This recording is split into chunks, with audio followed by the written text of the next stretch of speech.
విజయదశమి నాడు ఆయుధ పూజతో పాటు వాహన పూజకు ప్రత్యేకత ఉంటుంది. దశమి రోజు వాహన పూజ చేసుకున్న వారందరికీ విజయం లభిస్తుందని గట్టి నమ్మకం ఉంటుంది. వరంగల్ భద్రకాళి అమ్మవారి ఆలయంలో వాహన పూజ కోసం పెద్ద ప్రాంగణం ఏర్పాటు చేశారు. కేవలం వాహన పూజ కోసమే సుమారు 50 మంది పూజారులు నియమించారు. ఇక్కడ పూజ చేస్తే ఖచ్చితంగా విజయం సొంతం అవుతుందంటున్న భక్తులతో మా ప్రతినిధి Narender face to face. Vijayadashami రోజు తమ వాహనాలకి పూజ చేస్తే ఎలాంటి ప్రమాదాలు జరగకపోగా తమ జీవితాల్లో అభివృద్ధి పదంలో ముందుకెళ్తామన్న ఒక నానుడి కొనసాగుతుంది. అందుకు భద్రకాళి అమ్మవారి ఆలయం దగ్గర భారీ సంఖ్యలో వాహన పూజ అనేది నిర్వహిస్తుంటారు. తమ వాహనాలకు ఖచ్చితంగా అమ్మవారి దీవెనలు, అమ్మవారి ప్రాంగణంలో పూజలు జరగాలని చెప్పేసి ముఖ్యంగా కోరుకొని ఇక్కడ భారీగా వాహనాలు వచ్చి ఇక్కడ పూజలు నిర్వహిస్తున్న పరిస్థితి కనబడుతుంది.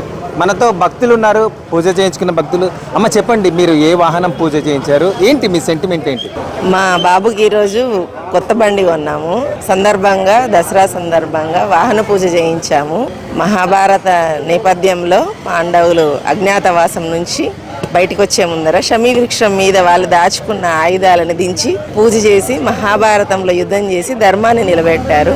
ఏ రోజైతే వారి ఆయుధాలకి కిందకి దించి పూజ చేసి ధర్మాన్ని నిలబెట్టడం కోసం వాళ్ళు విజయం సాధించేట్టుగా ఈ రోజు ఈ సందర్భాన్ని పురస్కరించుకొని చేసుకున్నారు. కాబట్టి మేము కూడా మా బాబుకు అన్ని రకాలుగా విజయం కలగాలని ఈ రోజు వచ్చి పూజ చేయించుకున్నాం.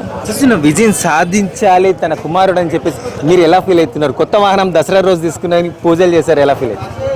అంటే ఫస్ట్ టైం కొత్త బండి, హ్యాపీగా దసరా సందర్భంగా ఒక రానున్న అన్ని విక్టరీస్ అవన్నీ.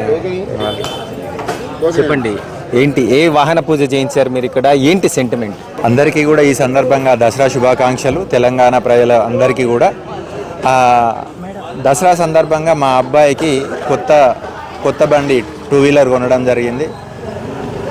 భద్రకాళి అమ్మవారి ప్రాంగణం లోపల కొత్త వాహన పూజ జరుపుకుంటే ఆ వాహనం ప్రతి ఒక్కరికి ఎవరైతే పూజలు జరుపుకుంటారో వారందరికీ కూడా ఆ వాహనంతో కలిసి వస్తుంది అనేది ఒక నమ్మకం ఉన్నది. ఆ అమ్మవారి కృప అందరి మీద ఉంటుంది అని చెప్పి, అమ్మవారు అందరికీ కూడా మంచి చేకూరుస్తుంది అని చెప్పి అందరి నమ్మకం. కాబట్టి భద్రకాళి మాత అమ్మవారి ప్రాంగణం లోపల కొత్త వాహన పూజ జరుపుకోవడం అనేది ఒక ప్రశస్తి. అందరూ కూడా ఆనవాయితీ, అందరికీ కూడా మంచి జరగాలని చెప్పి కోరుకుంటూ ఈ సందర్భంగా మేము ఇక్కడ కొత్త వాహనం కొని ఇక్కడ మా అబ్బాయికి పూజ జరిపించడం జరిగింది. అందరికీ మంచి జరగాలి. కొత్త బండ్లు ఎవరు కొన్నా కానీ అందరు వాహనాలు అందరికీ కూడా ఉన్న వాళ్ళందరికీ కూడా హ్యాపీగా ఉండాలని చెప్పి ఈ సందర్భంగా అమ్మవారిని కోరుకుంటాం. ఒక్కొక్క అడుగు ముందుకేస్తుంటే ప్రతి అడుగు విజయంతో నడవాలని చెప్పేసి కోరుకుంటున్నారు. అమ్మ చెప్పండి, మీరు ఏమైనా వాహన పూజ చేయించారా? ఇక్కడ పరిస్థితి ఎలా ఉంది ఇక్కడ పరిస్థితి? చాలా రష్గా ఉన్నారు, చాలా మంది ఉన్నారు. అంటే పొద్దుటి నుంచి చాలా మంది వచ్చి పూజలు చూసినాం, చాలా రద్దీగా ఉంది. అందరూ కూడా పూజల్లో నిమగ్నులై ఉన్నారు. వాహన పూజ అనేది చాలా విశిష్టత.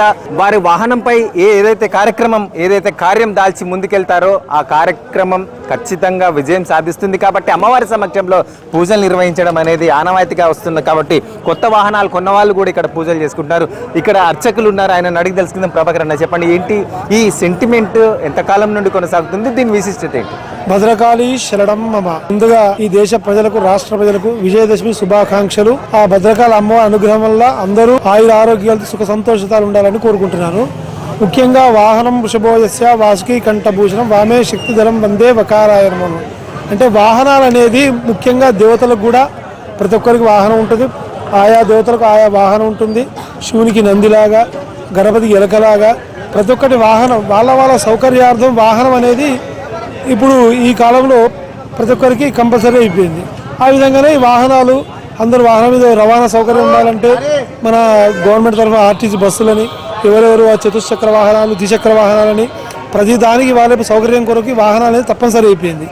ఆ విధంగానే ఈ వాహనాలే ప్రతి సంవత్సరం కొనుక్కుంటారు, కొత్తవి చేసుకుంటారు. అలాగే పాతవి కూడా ఎవరికి వాళ్ళకి ఇబ్బంది కలగకుండా, ఎదుటి వాళ్ళకి ఇబ్బంది కలగకుండా ఉండే ఉద్దేశంతో ఆ అమ్మవారి అనుగ్రహం వల్ల అందరూ మంచి సుఖ సంతోషాలు ఉండాలని వాహన పూజ ప్రతి సంవత్సరం చేసుకుంటారు. ఆ విధంగా విజయదశమి ఆయుధ పూజ చేయడం కూడా ఒక ఆనవాయితీ. ఆ విధంగానే అందరూ భక్తులు వచ్చి విశేషంగా అమ్మవారి అనుగ్రహం వలన ఈ వాహన పూజ చేసుకుంటూ ఉంటారు. చాలామంది అర్చకులు కూడా పాల్గొన్నారు. దేవస్థానం కూడా మంచి ఏర్పాటు చేశారు.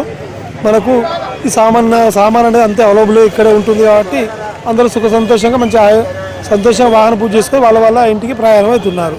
నగరంలోని లక్షలాది మంది వాహన పూజకి ఇక్కడికి వచ్చి పూజలు చేసుకుంటున్నారు. అటు వాహన పూజతో పాటు ఆయుధ పూజ అనేది విశిష్టత. కాబట్టి అందరూ కూడా వారు వేసే అడుగుల్లో విజయం సాధించేందుకు ఒక ప్రతీకగా అమ్మవారి దివెళ్ళు ఉండాలని చెప్పేసి ఇక్కడ భారీగా పూజలు చేస్తున్న పరిస్థితి ఉంది. కెమెరామెన్ రామరాజ్తో నరేందర్, HM TV, భద్రకాళి.